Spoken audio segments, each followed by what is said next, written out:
एक व्यक्ति था, वो कोई काम ना करे, उसको एक मंत्र आता था तो मरीज की प्रतीक्षा करे कि मरीज आवे हम उसको झाड़ा दें। नीम के पत्तों का झोंका इकट्ठा करके उसी से झाड़ता था और छू छू बोलता था। उसकी पत्नी ने कहा कि यह तो ठीक है, परोपकार का काम है, लेकिन बरसात आने वाली है, अपने घर का मकान टूटा हुआ, छप्पर बांध लो। कहने लगा बांध लेंगे बांध लेंगे बांध लेंगे, आलसी वृत्ति।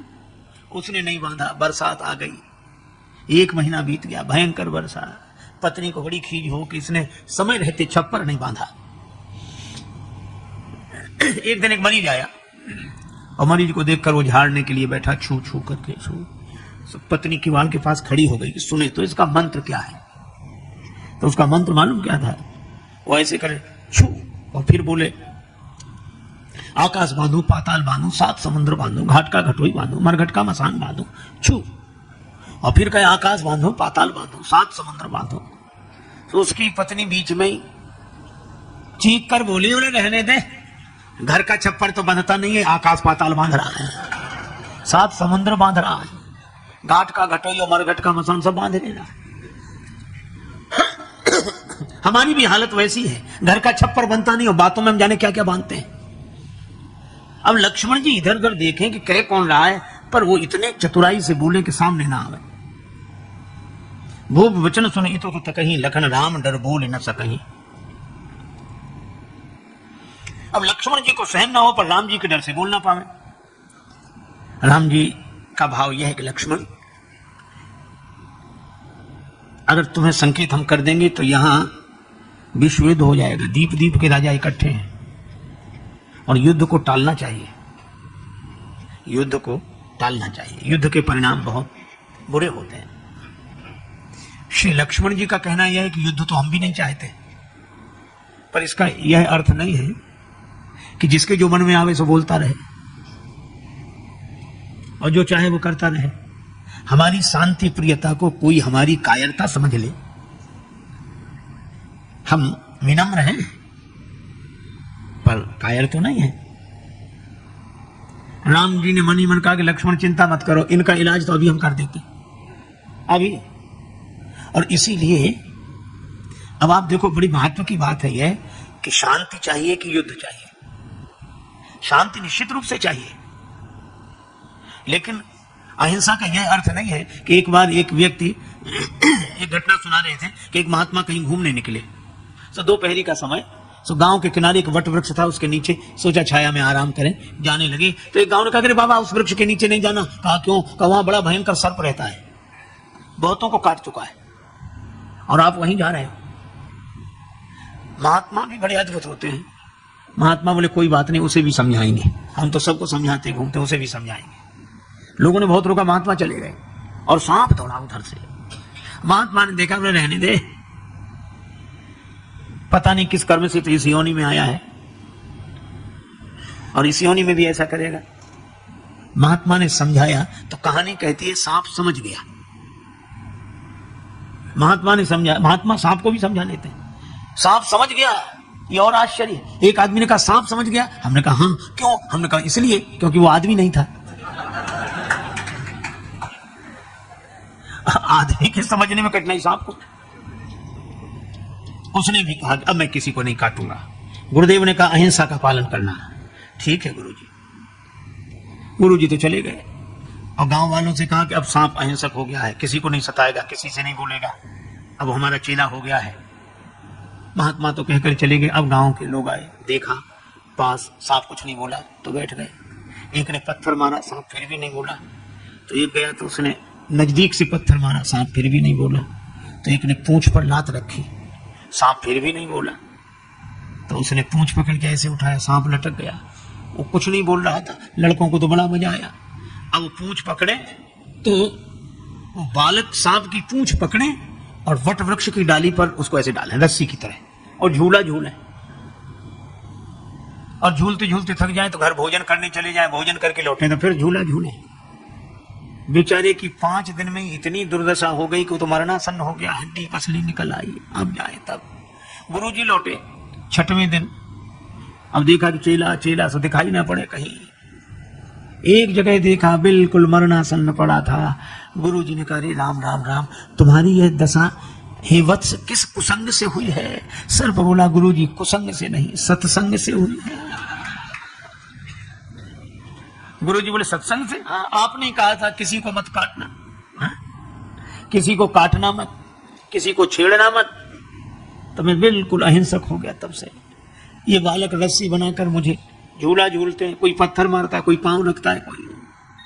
ये अहिंसा के कारण यह दुर्दशा हुई है। गुरुजी ने कहा, अरे वत्स, हमने तुम्हें काटने के लिए मना किया था, फुफकारने के लिए तो मना नहीं किया था। अगर काटोगे तो दूसरे को हानि पहुंचेगी, और फुफकारना भी अगर छोड़ दोगे तो अपने को कैसे बचाओगे? इसलिए दूसरे को हानि न पहुंचाओ, पर अपने को तो बचाओ। और यही बिल्कुल यही सिद्धांत रामचरितमानस में एक मर्यादा के रूप में प्रकट हुआ है कि श्री केशवदास जी की रामचंद्रिका में और अन्य रामायणों में परशुराम जी तब मिले जब राम जी की बारात लौटकर अयोध्या आ रही थी, तब मार्ग में परशुराम जी मिले। पर श्री तुलसीदास जी सोचते हैं, जंगल में मोर नाचा किसने देखा? मजा तो तब है जब यहीं आना चाहिए जहां ये लोग बकझक मचाए हुए हैं। और उसी समय श्री तुलसीदास जी कहते, तेई अवसर सुनि सेव धनु भंगा, आयु भृगुकुल कमल पतंगा। परशुराम जी आए। अब आप ऐसे सोचो कि चारों तरफ बंद एक द्वार, सब लोग बैठे, और वहीं राजा लोग बगे, सीता जी को छुड़ा लो, दोनों भाइयों को पकड़कर बांध लो। सो हाथ ऊपर उठाए तो सीता जी को छुड़ा लो। बड़े क्रोध में, और जो उसने देखा कि परशुराम जी मुख्य गेट पर खड़े फरसा लिए, और परशुराम जी को देखा तो हाथ नीचे ना आवे, आंख खुली रह गई, मुंह बंद ना हो। बगल में बैठे हुए राजा ने कहा कि ढीले कैसे पड़ गए, बोलो हम तो हैं, बोलो। अब वो बोले, क्या उधर ही देखे? तो बगल वाले राजा ने देखा, ये सामने क्या देख रहा, क्या है? तो उसने जो सामने देखा, जो परशुराम जी, उसकी भी वही हालत। एक बोले भगवान परशुराम, दूसरे बोले क्रोध में। किसी ने कहा प्रणाम करो, प्रणाम। प्रणाम नहीं करोगे तो और जल्दी मरोगे। तो दूसरे ने कहा कि प्रणाम करने जाए कौन? जो आगे जाएगा प्रणाम करने, सिर झुकाएगा, वो नीचे ही रहेगा तो ऊपर जाएगा, क्या पता है।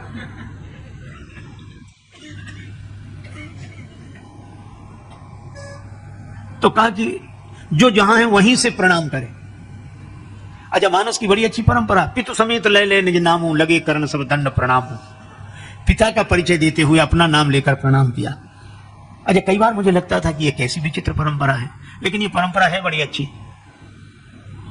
अब ऐसे सोचो, जैसे हमें अनेक लोग मिलते हैं, अब हम सबको याद नहीं रख पाते, तो कई बार कुछ विचित्र तरह के लोग मिलेंगे, वो जैसे ही मिलेंगे प्रणाम और मुस्कुराएंगे, तो हमें भी मुस्कुराना पड़ता है क्योंकि वो मुस्कुरा रहा है।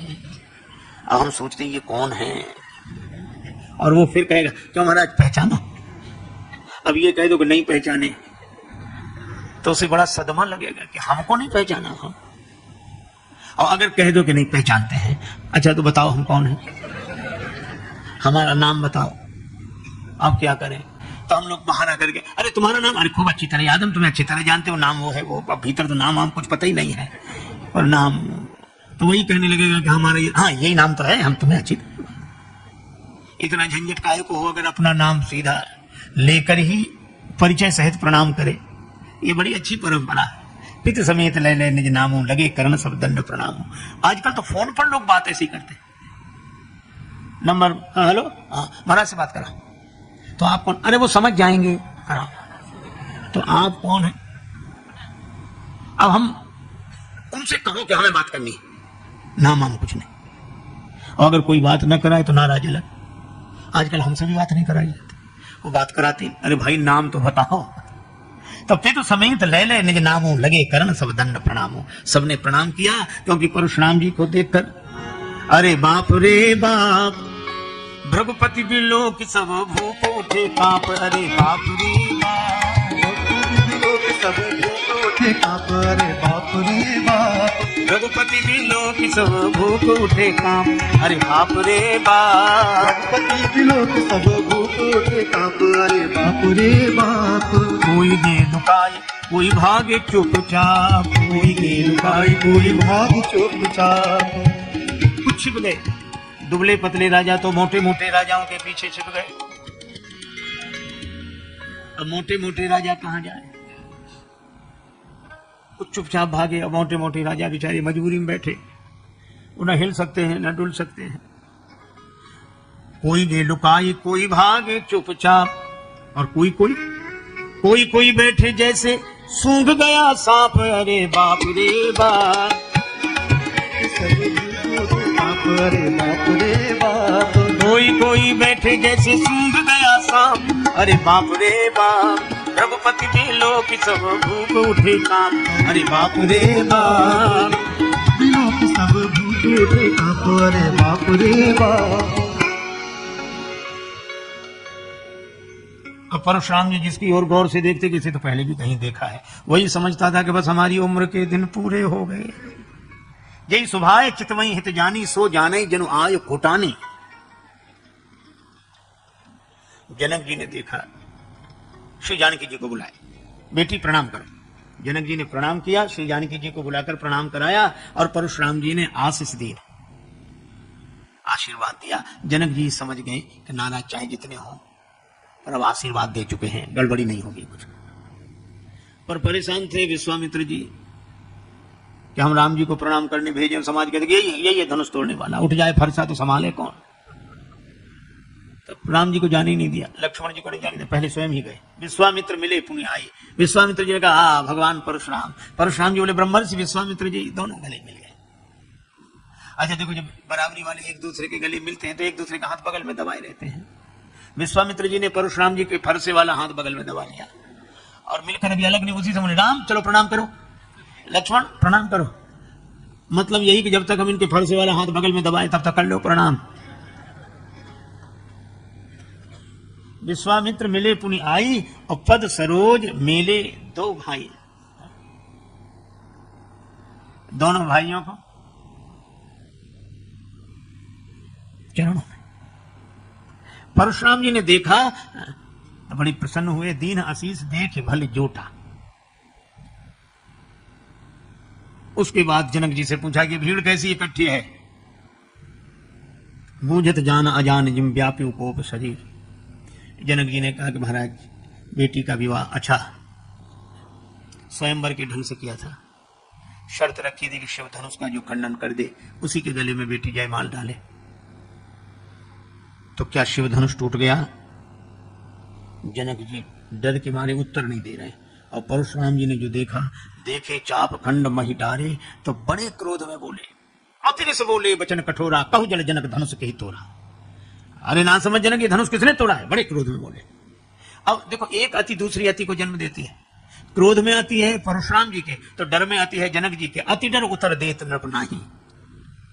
और कुटिल बड़ी खुश हुए। कुटिलों की यही पहचान, अच्छे भले आदमी पे आपत्ति आवे तो कुटिल लोग बड़े प्रसन्न होते हैं। अब दो जवाब और बुलवाओ राजाओं को, तोड़वाओ धनुष। अब जनक जी बोल नहीं रहे। राम जी ने देखा कि सभी लोग डरे हुए हैं। सभय बिलो के लोग सब जानी जान की भीड़, हृदय न हरस विषाद कछु, बोले श्री रघुवीर।